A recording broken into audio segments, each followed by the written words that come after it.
just loved how there was more mythology. Like, we saw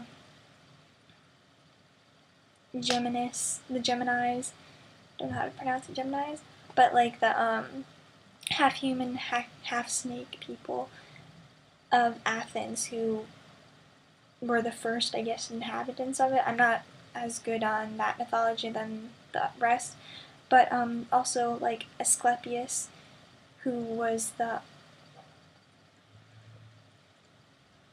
god of health, I think, or of doctors or something like that. But it was really funny because in my classics class, which is my major in college, we just literally started talking about Asclepius and the Asclepion. I don't know if I'm pronouncing them right, but I just found that funny. And then also knowing more about Nike and Orion. And I'm pretty sure there's more, but those were the ones that I remember. So I thought it was good to see new mythology. That's usually one of the things that I really enjoy reading from him, seeing which mythologies he's gonna put into the book next and how he incorporates them. So I love that. And then also just going back to Leo and Percy, their banter was just priceless. Like, honestly, I was literally dying laughing. They are so funny together, and I've been waiting the entire series for them to kind of have this kind of funny banter going on, because like their humor is kind of really similar, so I've been waiting for the entire thing. And then it happens, especially in one line, where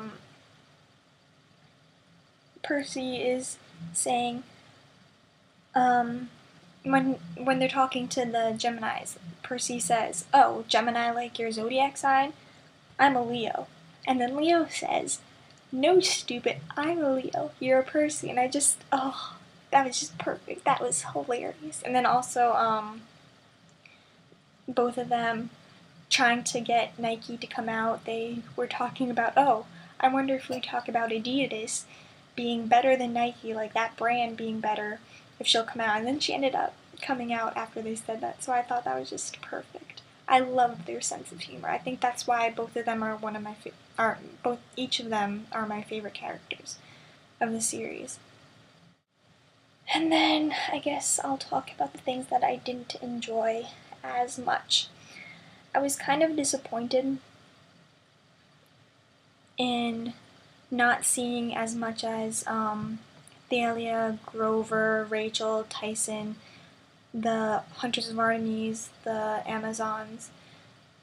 I needed to see more about them, but I guess it's understandable because the series isn't about them, it's more about the 7 plus Nico and Reina. So I guess it was understandable. I wish, though, I could have gotten a little bit more about them. And then, also the ending. I want more, but I guess it's good because, like Rick says, he doesn't like doing, oh, what are they called? I'm having a total blackout. Yes, epilogue, that is it. I was right. But he says that he doesn't like writing epilogues because it allows him to go back to it, I think he said. So that gives me hope that there might be more. Speaking of which, in the story, Annabeth mentions that she has an uncle and a cousin that she's never gotten close to because her father and her uncle just don't get along well.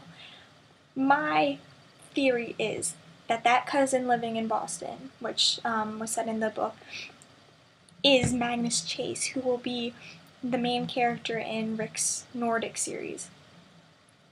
And the reason that Annabeth's father and her uncle don't get along is because they both wooed, I guess you would say, goddesses, but of different mythology. So because of that, they kind of have like kind of like how the Egyptians and then the Greeks couldn't really mesh in like this Staff of Serapis, I think it was, where it was the Egyptian and Greek crossover story. I think it's kind of like that, where they can't get close to each other.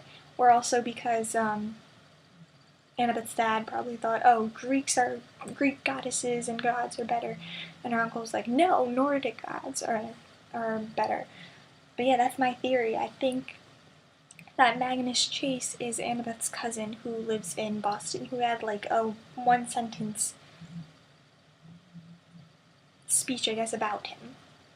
So that is my theory. And then finally, the one thing that I didn't like, it seemed to miss a couple of days in between when you were going back and forth from Rain and Nico's perspective to Leo, Piper, and Jason's perspective. And that's understandable, but we didn't really get to see what was happening at the other time. Like, we didn't really either go back in dreams to see what was happening to the others, or we didn't get any real statement about what was happening beforehand. And I kind of wish that was given, because it did seem like it was choppy-ish, I guess. But that's a minor problem. I love Rick Riordan. I love his works. He's just awesome. And yeah, I can't really wait to read his Nordic series. I hope he has more Percy Jackson related stuff coming along, or having a Leo book, like a series just through Leo's perspective. That would be awesome. But if this is the end of anything related to the Greek mythology, then I think it has ended well. It is a good ending, even though it just kind of stopped. It leaves enough for the imagination to believe that all of them will have a good, happy ending, which is much needed after all the freaking cliffhangers that Rick mentioned in the beginning of his book to us. So yeah, I thought it was a great book. How did you guys find it? Did you love it? Are you desperate for more anything? Whether it be Greek related, Roman related, or just anything by Rick Riordan. So, yeah, I'll see you next time.